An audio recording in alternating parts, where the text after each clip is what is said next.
Buenas tardes. Bien, vamos a iniciar la clase del día de hoy. Vamos a hablar sobre tamizaje neonatal. Voy a compartir la pantalla, por favor. Se está grabando la clase.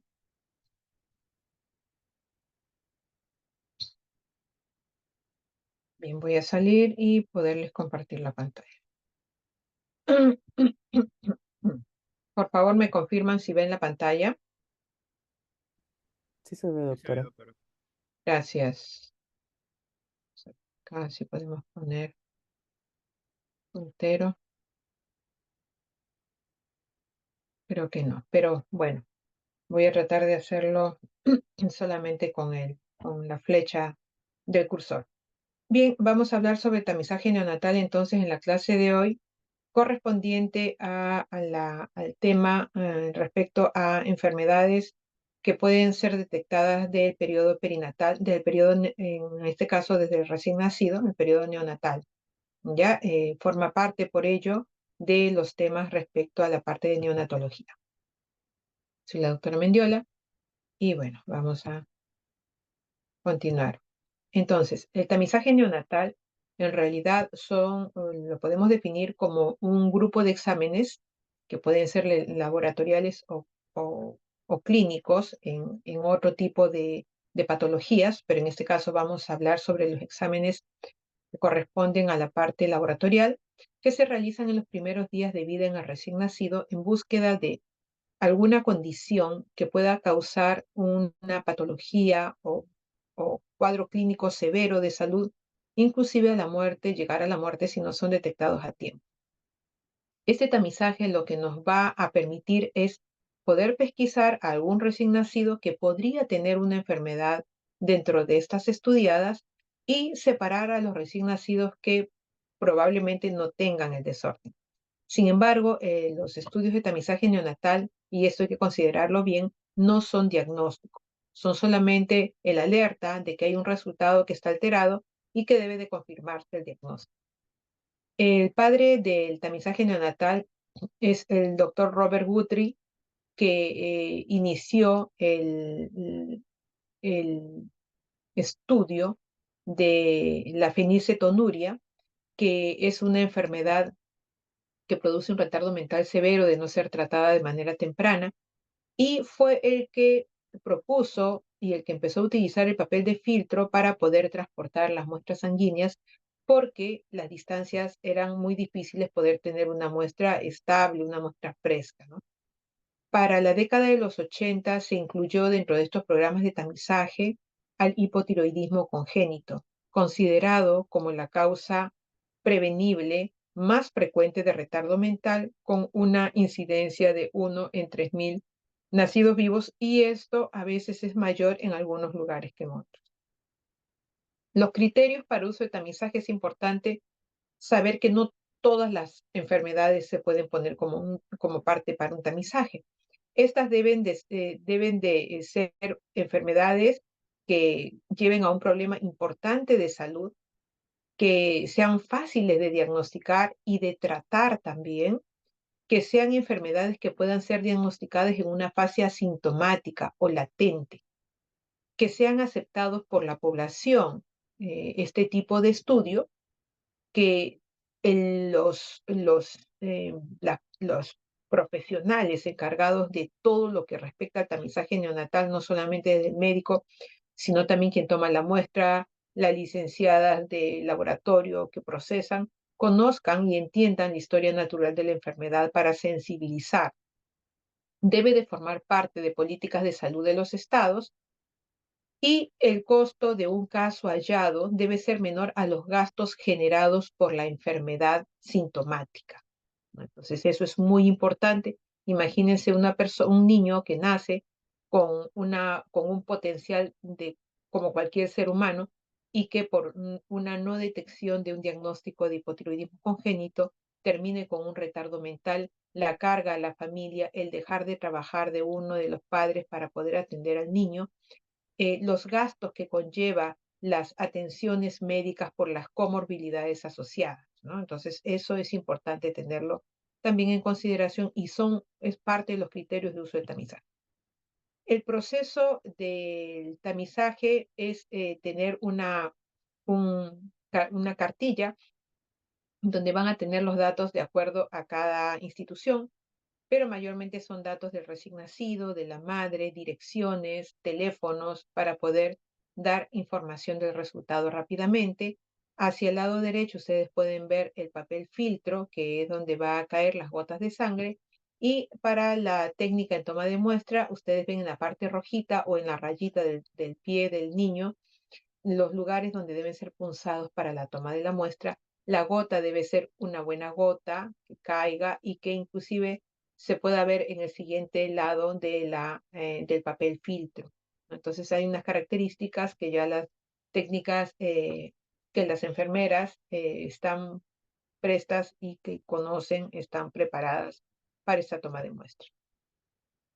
Hay un dato importante que hay que tener respecto a los tamizajes neonatales, ¿no? Si, por ejemplo, nosotros debemos de considerar ciertas características: el tipo de recién nacido, en qué condición de salud se encuentra el niño, la edad gestacional y los criterios para la toma de muestra. Si yo tengo un recién nacido a término o posmaduro o postérmino, pero se encuentra sano y con una edad gestacional igual o mayor de 37, las tomas siempre de las muestras deben ser consideradas de 48 horas de vida en adelante, ¿no? O sea, a partir de las 48 horas de vida. Si el niño es prematuro, es bajo peso y o embarazos múltiples y está sanito y es menor de 37 semanas, entonces a partir de las 48 horas de vida.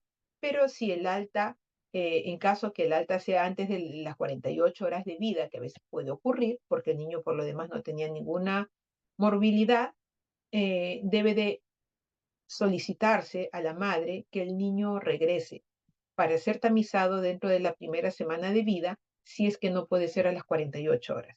Y por ser prematuro, debe ser retamizado a las 2 semanas de tomada la primera muestra. En, en general, en cualquier recién nacido que se encuentre en un estado crítico o con algún trastorno en su salud, no importa la edad gestacional en este caso, los criterios para toma de muestra también deben ser a partir de las 48 horas de vida y retamizarlos a los 15 días de tomada de la primera muestra y que el paciente se encuentre estable. Si es un recién nacido que requiere transfusión, está enfermo o crítico, la muestra, los criterios de toma de muestra idealmente deben ser antes de la transfusión, ¿ya? O si en caso fueron transfundidos por el estado crítico que se encontraba el paciente, deberían ser tamizados a los 7 días después de la última transfusión sanguínea, ¿no? Al lado derecho es lo que se dosa en el tamizaje en salud. Hipotiroidismo congénito, y estos son los rangos de referencia actuales, menos de 7.8. Para hiperplasia suprarrenal congénita, menor de 15, son resultados que nos dicen que ese niño probablemente no tiene la enfermedad, probablemente. Para fenilcetonuria, menor de 2.5, y para galactosemia, menor de 10. En MINSA también se tamiza, bueno, no se tamiza galactosa, pero sí se tamiza fibrosis quística. El hipotiroidismo congénito es una condición patológica causada pues por una producción inadecuada de hormona tiroidea en el recién nacido. Y sabemos que, en todo caso, es importante que conozcan que la tiroxina es un importante regulador de la tasa metabólica en general en todo el organismo, teniendo un rol crítico en el crecimiento y en el desarrollo del cerebro y del hueso también, durante la etapa de la infancia y la niñez temprana. Es importantísimo detectar temprano la deficiencia porque el tratamiento debe ser lo más pronto posible, antes del mes de vida, ideal para evitar el retardo mental.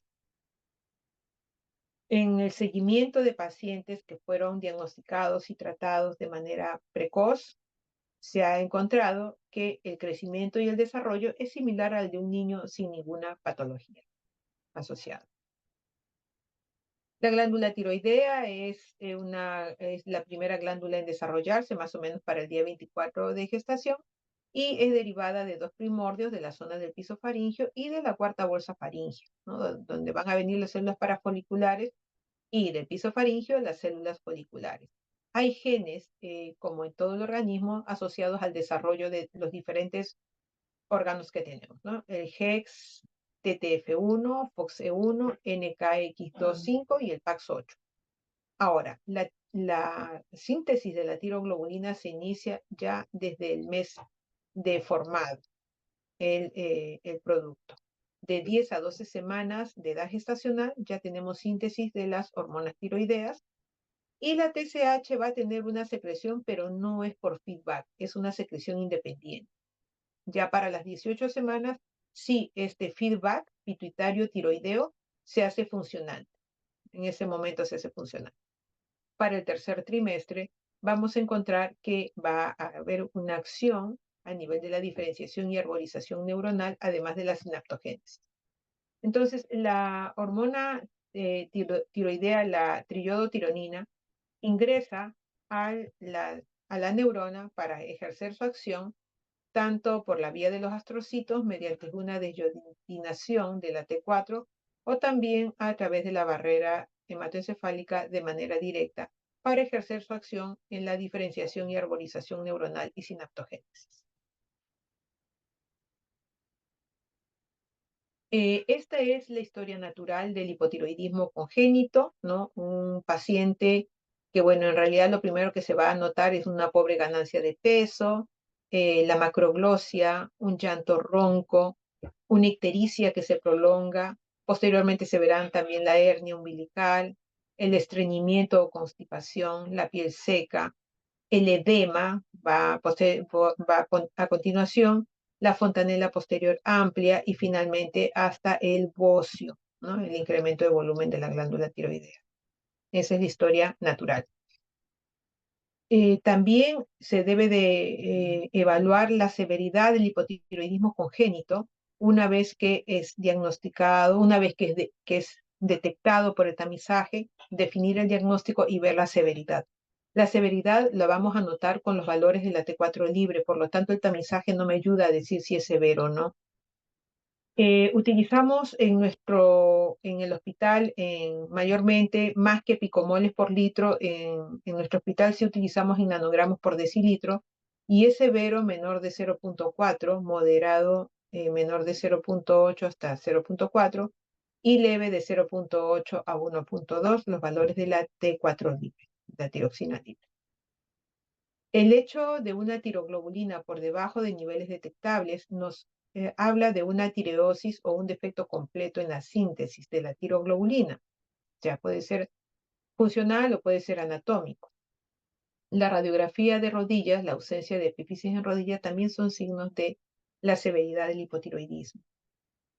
Es importante también el estudio gamagráfico, lo pongo dentro de los exámenes acá, porque puede o debe de hacerse ese estudio para definir la parte anatómica, ausencia o problemas en la captación de la glándula tiroidea y puede hacerse el examen hasta 7 días de haber iniciado el tratamiento con levotiroxina. Otro estudio de imagen que puede utilizarse es la ecografía tiroidea, pero es un poco difícil en un recién nacido. Ustedes podrán comprender un cuello corto, el niño con un llanto, es bastante más complicado poderlo hacer. Y todo paciente con hipotiroidismo congénito, para evaluar también la severidad, debe de tener una evaluación auditiva. Las recomendaciones para el tamizaje en general, entonces, nuevamente, 48 a 72 horas de nacido. Considerar siempre que el test más sensible para detectar el hipotiroidismo congénito es la determinación de TSH. Lo que ya les había mencionado, la segunda muestra prematuros, tomar antes del alta en casos de alta muy tempranas, pero luego deben de regresar, tomar antes de transfusión en niños muy enfermos o 7 días después de la última transfusión. Y ante un resultado anormal de tamizaje se debe evaluar midiendo TSH y tiroxina libre, pero en suero, en suero. Los resultados los debo de interpretar de acuerdo a un fluxograma, que luego ya lo vamos a ver, pero en general una TSH con un tamiz más de 20 está alterado, no podemos confirmar el diagnóstico. Ya a nivel sérico, si tengo una TSH elevada y una T4 libre baja, confirmo mi hipotiroidismo primario. Si tengo una TSH elevada y una T4 libre normal, es un hipotiroidismo subclínico. Si tengo una TSH baja o normal y una T4 libre baja, me sugiere un hipotiroidismo central. Y tenemos otras formas también, que no vamos a entrar mucho en ello, una TSH sérica normal, T4 libre normal y la T4 total baja, deficiencia de una proteína de unión, ¿no? Que es una entidad recesiva ligada al cromosoma X, ¿no? Esto, bueno, se ve pequeño, lo que pasa es que este fluxograma en realidad es muy interesante porque también es del Ministerio de Salud, no sé si acá de repente se puede ver así mejor. Entonces, acá está cómo se debe de hacer para el seguimiento acá en nuestro medio para tamizaje, para hipotiroidismo congénito. Si se realizó el tamizaje, en el MINSA tenemos valores de 10, menos de 10 normal. Si el TSH salió entre 10 y 20, debe de repetirse un segundo tamizaje. Si sale menos de 10, normal. Si sale más de 10, vamos a considerar la evaluación por el endocrinólogo pediatra. Si el TSH me salió más de 20, también haremos la evaluación por el endocrinólogo pediatra. Y vamos a solicitar en ambos casos la TSH y la T4 libres séricas para poder hacer la evaluación. ¿Ya? Entonces, solo para 1 y para 2, o sea, para más de 10 en el tamizaje en el segundo tamizaje, o en el primero una TSH mayor de 20, debemos de iniciar el tratamiento con levotiroxina y lo continuaremos hasta tener este resultado de la TSH y la T4 libre séricas, ¿no? Si la TSH nos sale elevada y la T4 normal, es un hipotiroidismo subclínico, continuaremos con levotiroxina o reevaluaremos en una semana con nueva TSH T4 libre. Y estos son lo que uno esperaría, seguramente si mi sospecha clínica es de un hipotiroidismo, va a ser una TSH elevada y una T4 libre baja, debe de continuarse el tratamiento y luego debe hacerse el estudio de la causa. Si tengo una TSH normal o baja y una T4 libre baja, estaré pensando en un hipotiroidismo central y habrá que hacer el estudio para esta entidad. En cuanto a buscar la causa, debemos de hacer unos estudios de imágenes para buscar una agenesia o una hipoplasia, una ectopia, una dishormonogénesis, ¿no? Y en todos estos casos, el tratamiento con levotiroxina será de por vida, si es que tiene alguna de estas condiciones el paciente, ¿ya? Ahora, si no se pudo determinar la causa, el paciente debe ser reevaluado a los 3 años de edad, con una suspensión de 4 o 6 semanas de tratamiento y poder hacer nuevamente el fluxograma de los resultados de la TSH y la T4 libre. Bueno, esto es lo que estaba en el fluxograma. Mayor de 20 se inicia tratamiento, ¿ya? Entre 10 y 20, entre 6 y 20, mayor de 21 días de vida, bebé sano, y la T4 libre está normal, tenemos dos opciones. Investigamos y realizamos imágenes para el diagnóstico definitivo o consideramos en coordinación con la familia iniciar el tratamiento y un control posterior para luego suspender o no iniciar el tratamiento, pero reevaluar en 2 semanas, ¿no? Entonces eso ya es un manejo más individualizado por el paciente de acuerdo a los niveles de TSH. Las recomendaciones de tratamiento, la levotiroxina sódica sigue siendo el medicamento de elección, debe de iniciarse lo más antes posible, en no más de 2 semanas del nacimiento, o ni bien se confirme el resultado sérico. La dosis inicial de 10 a 15 microgramos kilos día. En los casos de enfermedad severa, debemos de iniciar con la dosis más alta. ¿Qué debemos de esperar? Normalizar la T4 libre en 2 semanas y la TSH en un mes. El monitoreo se realiza con TSH T4 libre, administrarle con cucharita y además con poca cantidad de agua y dejar las indicaciones escritas, ¿ya? Eso es respecto al hipotiroidismo congénito. Entonces, importante el diagnóstico temprano, es decir, si el tamizaje está alterado, buscar al paciente. Si cumple los criterios para inicio de tratamiento, iniciarlo a la brevedad y luego esperar el resultado del sérico para la confirmación. Otra patología que se determina al menos en nuestro medio, es la hiperplasia adrenal congénita, son enfermedades de herencia autosómica recesivas, con un defecto enzimático en la esteroidogénesis de la corteza de la glándula suprarrenal y con ello alteraciones en la síntesis de cortisol y también de aldosterona. La incidencia es de 1 en 15.000, más o menos de incidencia estimada, y lo que se busca es básicamente descartar la deficiencia de la 21-hidroxilasa, porque esta es la que mayormente se presenta, más del 90% de los casos, que no permite pues la conversión de la 17-hidroxiprogesterona a 11-deoxicortisol. La forma pierde sal, el 70% de los recién nacidos afectados pueden presentar la crisis adrenal desde la primera semana hasta la cuarta semana de edad, con un choque circulatorio, o sea, una hipotensión que llega al choque y muerte. El beneficio del tamizaje es prevenir entonces estas crisis adrenales, además de en las formas virilizantes en las niñas, evitar una asignación de sexo errada. Las glándulas suprarrenales también tienen doble origen embriológico, la corteza del mesodermo y del ectodermo, la médula adrenal.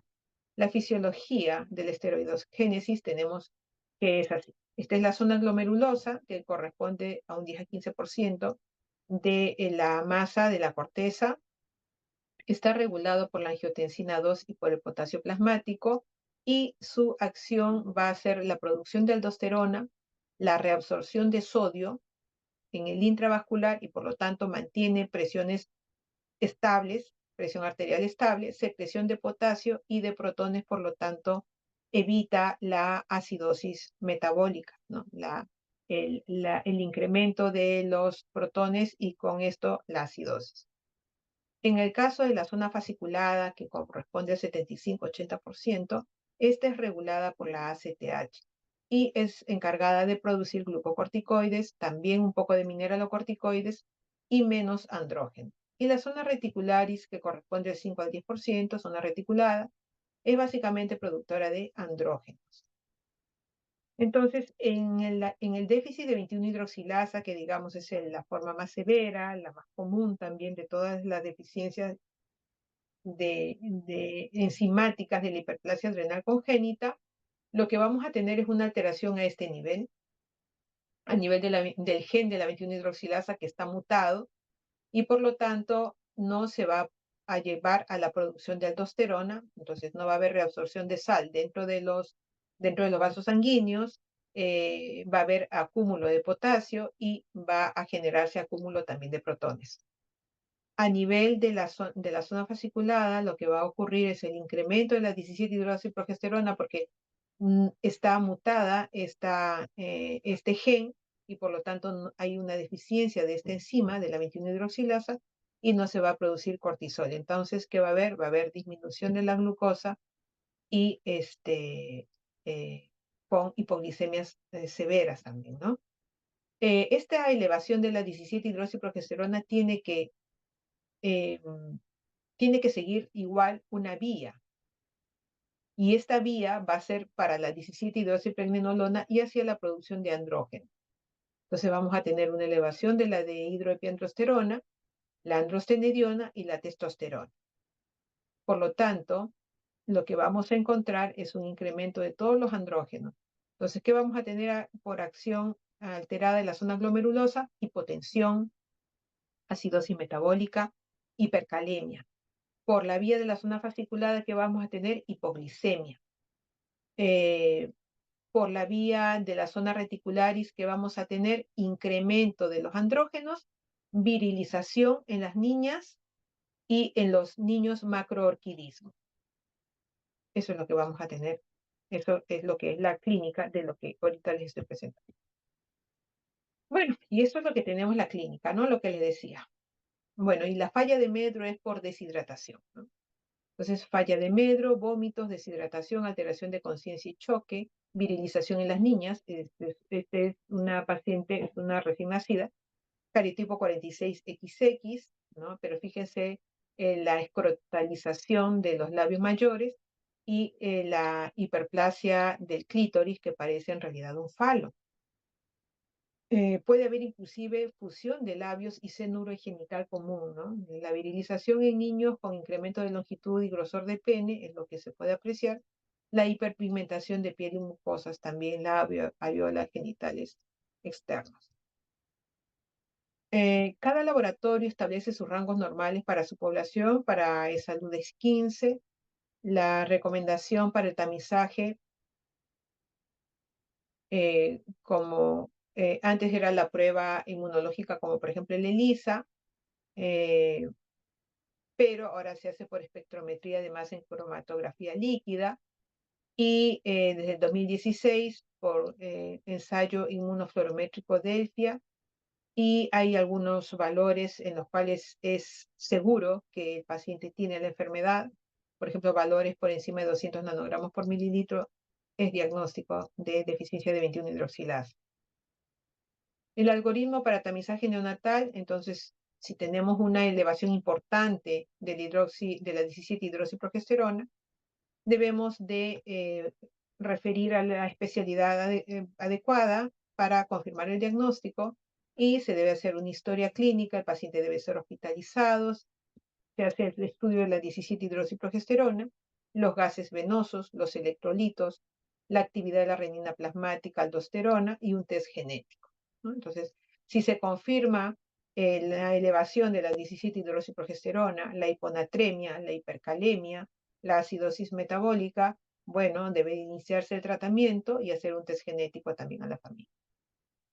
Si tenemos una 17-hidroxiprogesterona elevada, entonces debemos de repetirlo, y si sale normal, bueno, fue un falso positivo. Pero si sale elevada y el paciente está asintomático, igual debe hacerse seguimiento del peso del recién nacido, los exámenes clínicos, los exámenes de laboratorio que ya les había mencionado. Si se vuelve a encontrar una 17-hidroxiprogesterona sérica elevada con electrolitos y gases normales, puede ser una forma virilizante simple y hay que hacer el seguimiento, dar el tratamiento también. Y si la 17-hidroxiprogesterona tuvo solamente una elevación transitoria, debemos de considerar en quiénes puede haber esta elevación transitoria. ¿Quiénes son? Los recién nacidos con bajo peso al nacer, los prematuros, o una colección de muestra muy temprana, o un recién nacido enfermo. El tratamiento inicial en la forma pierdesal son dosis altas de glucocorticoides por vía endovenosa, 50 miligramos por metro cuadrado día, con una reducción gradual para llegar aproximadamente a 20 miligramos al día y mantenerlo durante casi todo el primer año de vida. Entonces, acá tenemos como más o menos ese tratamiento inicial para la parte neonatal, de 25 a 100 miligramos metro cuadrado al día.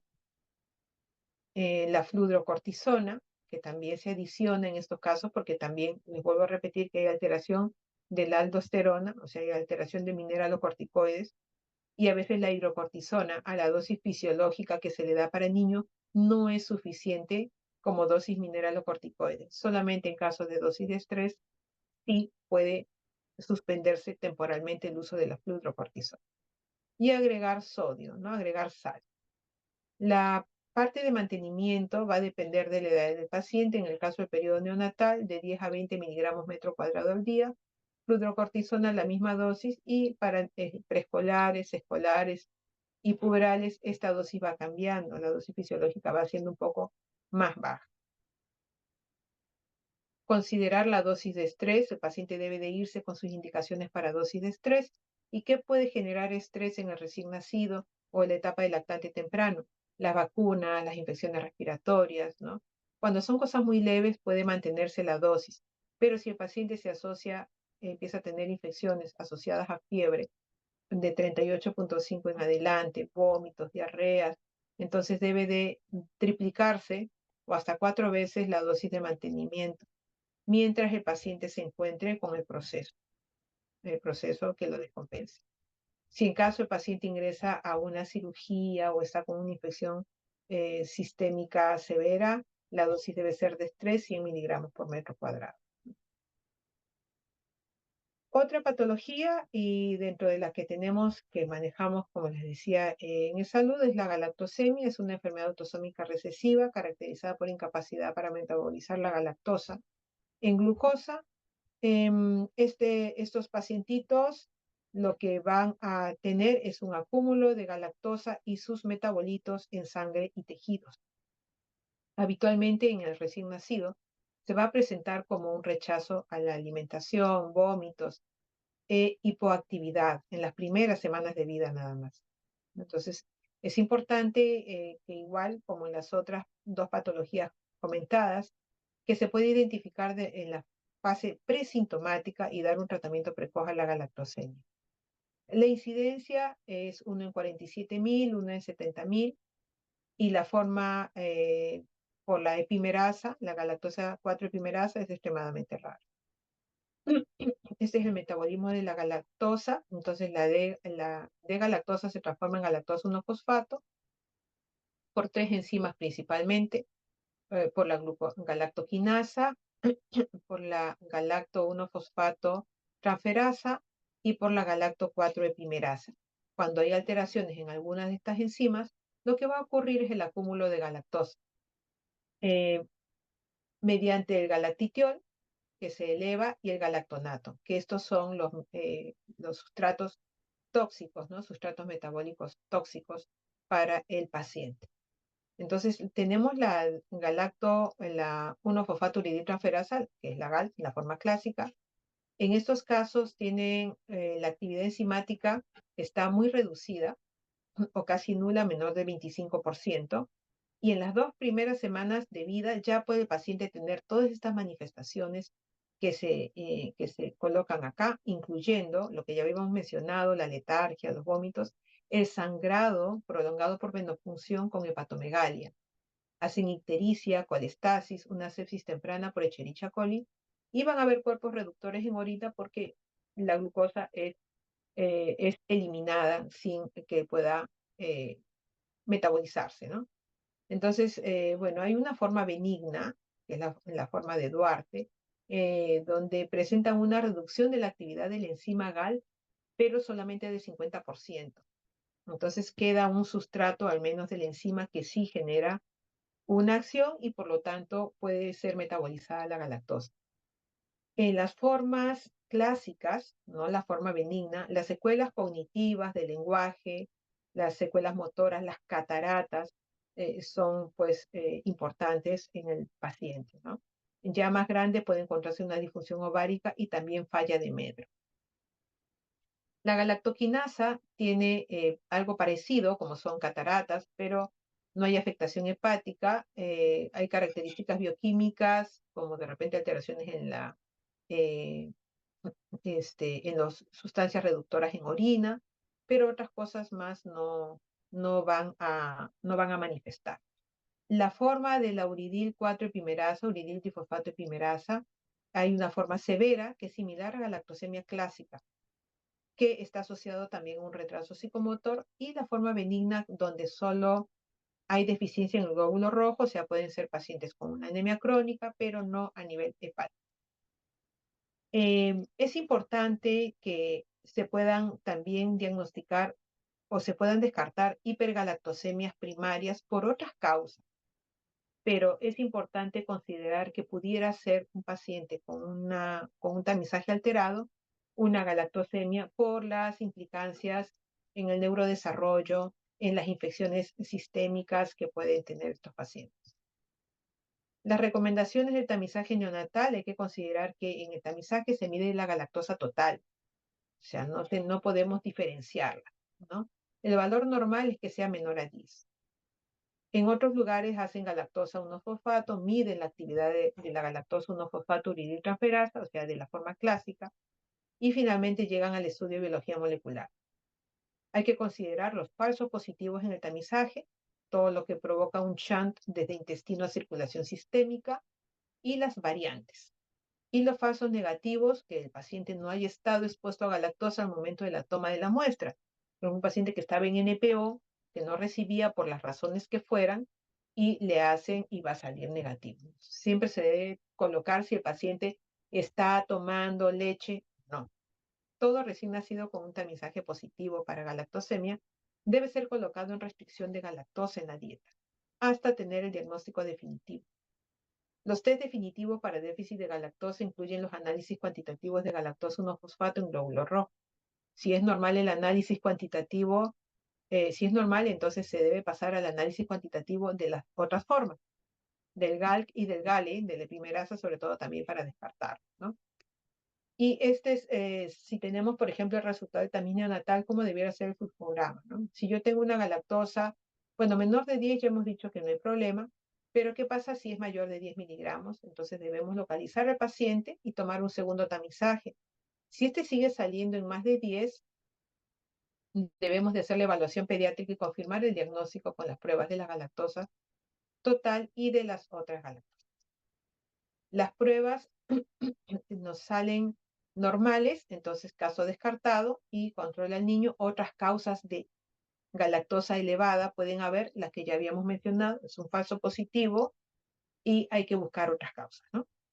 Si las pruebas no son normales, entonces debemos de identificar la alteración para definir si es un GAL, la forma clásica, si es un GAL, la forma clásica, si es un GAL o si es un GALE, una epimerasa. Entonces, eso es lo que se debe de hacer, dar tratamiento y seguimiento y controlar al niño multidisciplinario, un manejo multidisciplinario. No olvidemos, el tratamiento es retirar la fuente de galactosa de por vida, de por vida. La fórmula de soya es lo que se suele indicar de inicio a los pacientes y debe ser no contaminada con lactosa. El hidrolizado de caseína de la fórmula son polímeros de glucosa. No utilizar fórmulas derivadas de leche de vaca sin lactosa, porque estas también van a tener otro tipo de sustancias que además que se preparan muchas veces en materiales que han sido manejados con otro tipo de leches, de lácteos, y al final vamos a tener una contaminación con lactosa y vamos a tener un paciente que no va a responder bien al tratamiento. Si tenemos ya el diagnóstico definitivo de un paciente con galactosemia, debemos de tener el manejo, tratamiento con un nutriólogo médico de preferencia, ¿ya? Ya hemos dicho la sustitución de la leche y debemos de estar atentos a las complicaciones de estos pacientes. Entonces, este paciente va a ir por gastroenterología para valorar daño hepático. Va a ir por neurología para valorar su desarrollo psicomotor. El manejo por pediatría, valorar la osteopenia, la osteoporosis, por oftalmología, por las cataratas que puede presentar, y cuando estén más grandes las niñas, por ginecología, por la valoración de la insuficiencia ovárica. Entonces, fíjense que es un manejo multidisciplinario. Ya, estas son las bibliografías, ya le voy a pasar al delegado las presentaciones. Por favor, si tienen alguna pregunta.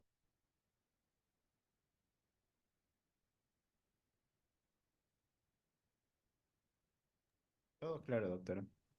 Ya, muy bien. Entonces, envío las diapositivas para que puedan tenerlas listas para su evaluación. Gracias, doctora. Gracias a ustedes. Que tengan buena tarde. Gracias, doctora. Gracias.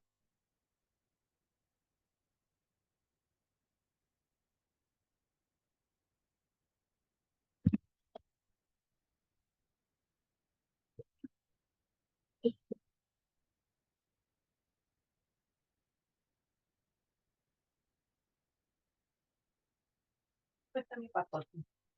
No lo veo mi pastote. Ay.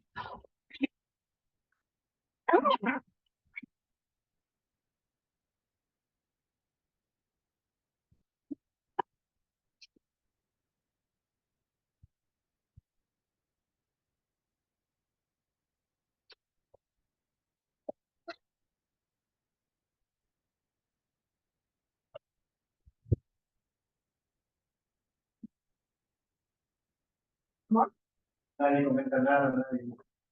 No, no te digo nada. La verdad que no me interesa. Si fuera otro momento en que empiezo a poner ¿qué se haría? Pero aquí, pues, por eso que no me gusta hacer esto, porque no lo hago mucho. ¿Sí? ¿Sí? No entiendo.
Pero,